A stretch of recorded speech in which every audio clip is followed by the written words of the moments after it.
So let's begin with the cardiovascular exercise. Now, most people believe that running is the most productive, beneficial cardiovascular exercise. And even though if that's the case, for most people, it really isn't.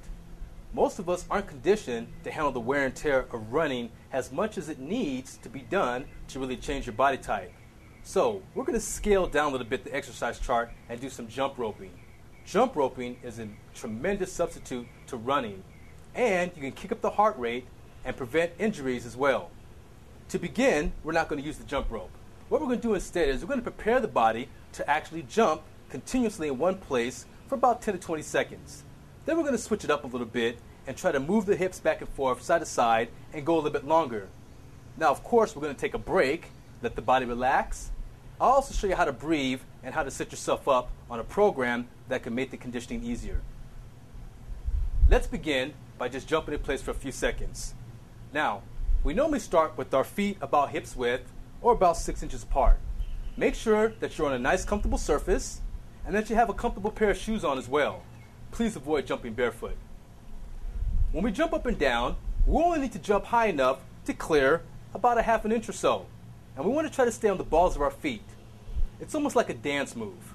I'm going to bend my knees slightly, but let all the power come from my hips. So, as I jump up and down, you can see a small bend in my knees, and I'm on the balls of my feet. If I turn side to side, all I do is just switch the feet. Once I do this for a while, I can start to mimic the motion of my hands of jumping the rope.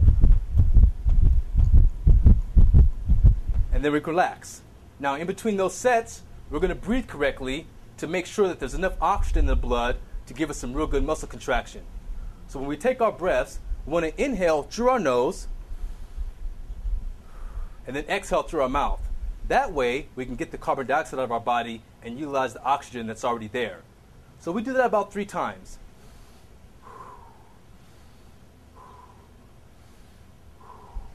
That should be real good. That's going to bring the heart rate back down, regulate your blood pressure. If you still feel yourself heavily breathing, take a couple of small, short breaths right afterwards, like you're blowing on hot food. All right, so we're going to try to jump rope now for about 20 to 30 seconds, just so you can get a feel of how the motion goes.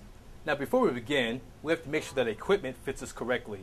So just get an average jump rope. You put your foot right in the middle of the entire jump rope. And then you stick your arm out straight and horizontal parallel to the ground.